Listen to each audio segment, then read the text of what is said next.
بسم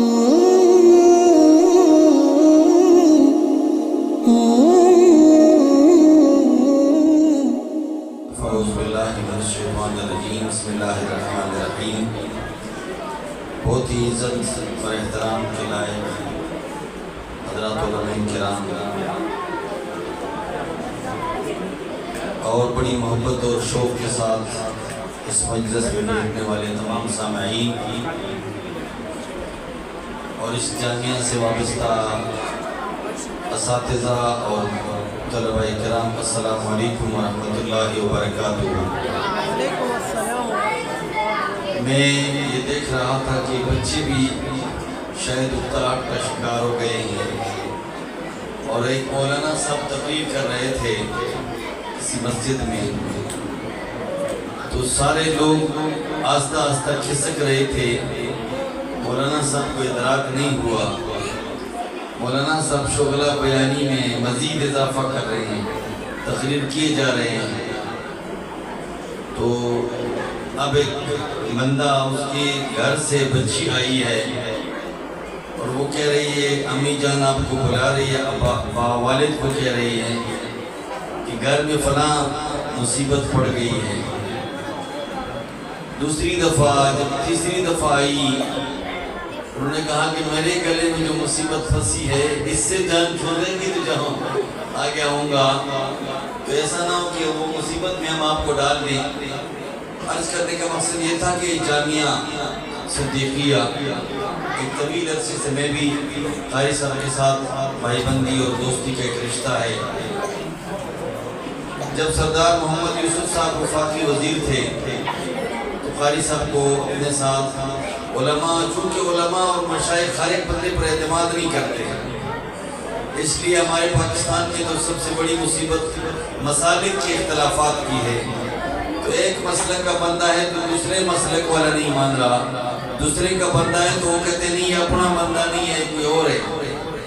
تو قاری صاحب ایک واحد شخصیت تھے جو محبوب العلماء والمشائخ تھے، تمام مسالک کے محبوب تھے۔ جس طرح نام سے محبوب الرحمن ہے تو محبوب العلماء اور مشائخ تھے۔ تو سردار محمد یوسف صاحب نے علماء کو جمع کرنے کا ٹاسک قاری صاحب کو دیا، اور یہ وزارت مذہبی امور میں حکومت پاکستان میں یہ کوارڈینیٹر تھے، رابطہ کار جس کو کہتے ہیں، کہ سارے علماء اور مشائخ کو کونسل میں جمع کیا۔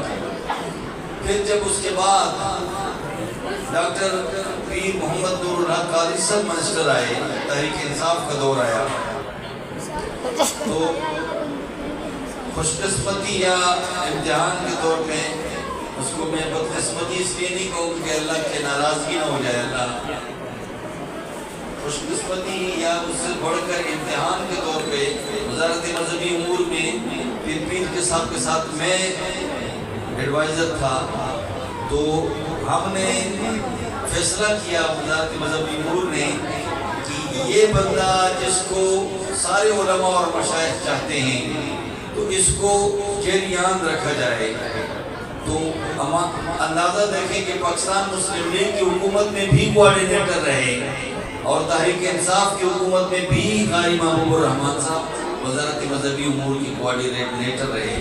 یہ میں داد تحسین پیش کرتا ہوں کہ ایک بندے کے مقبولیت کی دلیل ہے، اور خوشبختی آپ کی کہ آپ کے اس محلے میں قاری صاحب نے اسلام کی اور دین کی اس مرکز کی بنیاد رکھی، اور اس کے لیے شبانہ روز محنت کر رہے ہیں، کوششیں کر رہے ہیں۔ میں محترم جناب اقبال شاہین صاحب اور ان کے بیٹے جناب جواد صاحب کو، ان کو بھی خراج تحسین پیش کرتا ہوں جو اس مدرسے کے سرپرست اعلیٰ اور معاون ہیں۔ تمام معاونین کے ساتھ ان کو بھی خراج تحسین پیش کرتا ہوں کہ انہوں نے اس شخصیت کے دست و بازو بن کر اس دینی کام کو مزید آگے بڑھایا ہے۔ اور میں اپیل کروں گا آپ تمام حضرات سے، معاونین سے، کہ اس ادارے کو، چونکہ ادارے تو کسی چھوٹا سا اسکول بھی بناؤ تو ہزاروں روپے ماہانہ خرچہ آ جاتا ہے، تو اس قاری صاحب اس کے لیے کتنی دوڑ دھوپ کر رہے ہیں، مدرسین کے تنخواہیں، ان بچوں کا لنگر، پھر اس کے بل، پھر مہمان خاری سب کے. میں تو کبھی کبھی حیران ہو جاتا ہوں کہ یہاں درجنوں مہمان بھی ہوتے ہیں صاحب قاری صاحب کے اپنے علاقے کے. تو جس علاقے سے قاری صاحب کا تعلق ہے اس علاقے کا اعزاز یہ ہے، اور اللہ ان لوگوں کو اللہ نے فطری طور پہ اتنی بڑی صلاحیتوں سے مالک بنایا ہے کہ اب پوری دنیا میں جو قرت کا مقابلہ جس بچے نے جیتا ہے وہ بھی من سے رکھا ہے. پوری دنیا میں، یعنی دنیا سے مقابلہ جتنا معمولی بات نہیں ہوتی. وہ ایک بڑے کم عمر کا بچہ ہے، وہ بھی من سے رکھا ہے. یہ جو آج ملاکن کے طالب علم دیکھ کر مجھے تو بڑی خوشی ہوئی، میرے علاقے کے طالب علم ہیں کہ یہ جو پہاڑوں میں رہتے ہیں نا، یہ اقبال کے شہین ہیں. ایک اعلیٰ ظرف اور اعلیٰ دماغ والے ہوتے ہیں. اقبال نے اسی لیے کہا تھا کہ یہ فیضان نظر بخشا گیا ہے اہل مکتب کو، حذف ریزوں سے کر لیتے ہیں لالو بہو پیدا. تو پھر ان کو پالش کر کے ان سے ہیرے بناتے ہیں جو آج آپ کے سامنے ہیں. یہ پگڑیاں اسی طرح تو نہیں ہو جاتی، ان پر بڑی محنت کی گئی ہے. تو میں آپ سے گزارش کروں گا کہ آپ اپنا تعاون بڑھا دیں. رمضان مبارک میں جس طرح اجر بڑھ جاتا ہے نا، اپنا تعاون بڑھا دیں تو انشاءاللہ تعالی آپ کا تعاون ضائع نہیں جائے گا. بچیاں پڑھ گئی ہیں، آپ کے بچے پڑھ گئے ہیں. اور آخری بات آپ سے عرض کروں گا، میں ٹائم دیکھ رہا ہوں 6-7 منٹ میں نے لیے ہیں، ایسا نہ ہو کہ میں بھی غضب بن جاؤں آپ کے لیے. میں آخری بات عرض کر رہا ہوں کہ حضور رحمت عالم صلی اللہ علیہ وسلم نے فرمایا کہ قیامت کے دن ایک شخص کے لیے بڑی کرسی ہوگی، اس کرسی پر وہ بیٹھا ہوگا اور اس کو ایک لبسہ التاج یوم القیامہ، اس کو اللہ رب العزت فرشتوں سے کہیں گے اس کو تاج پہنا دو، اس کو تاج پہنا دیا جائے گا. یہ باقی لوگ حشر والے پوچھیں گے کہ یہ کون سا پیغمبر ہے؟ پیغمبر نہیں ہے. پھر پوچھیں گے یہ کون سا صحابی ہے؟ خلفاء راشدین میں سے ہے. یہ کون سا بزرگان دین کی بڑی شخصیات میں سے کون ہے؟ کیا یہ شہید ہے؟ کیا یہ کوئی بہت بڑا عالم دین ہے؟ کیا یہ کوئی مفسر ہے؟ کیا یہ کوئی منطق پڑھنے والا پڑھانے والا ہے؟ یہ فلسفے کا عالم دین ہے؟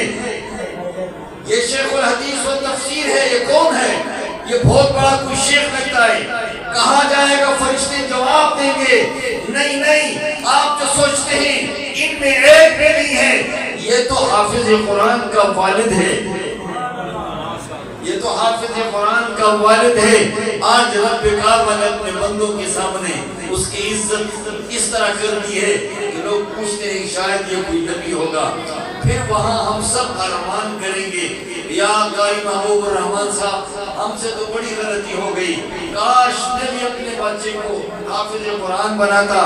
آج یہ عزت، یہ حشمت، یہ شان، یہ شوکت مجھے نصیب ہو جاتی. میرے دوستو، پہلے حضرت علامہ مولانا صاحب نے آپ کو کہا کہ حضور علیہ السلام نے فرمایا ہے کہ تم عالم بن جاؤ، نہیں طالب علم بن جاؤ، نہیں ہے تو سامع اور خادم بن جاؤ. چوتھا 4 درجے بیان کی، وَلَا تَبْلُغْ خَامِسًا، 5واں نہ بنو، ان کے درمیان رہو کہ اللہ رب العزت آپ کو نجات اور کامیابی نصیب فرمائے. عزیزان گرامی، میں ان بچوں کے لیے صرف اتنا کہوں گا، یہ ماہ تاباں سے جا کے کہہ دو کہ اپنے کرنوں کو چھون کے رکھ دے، میں اپنے خاک کے ذرے ذرے کو خود چمکنا سکھا رہا.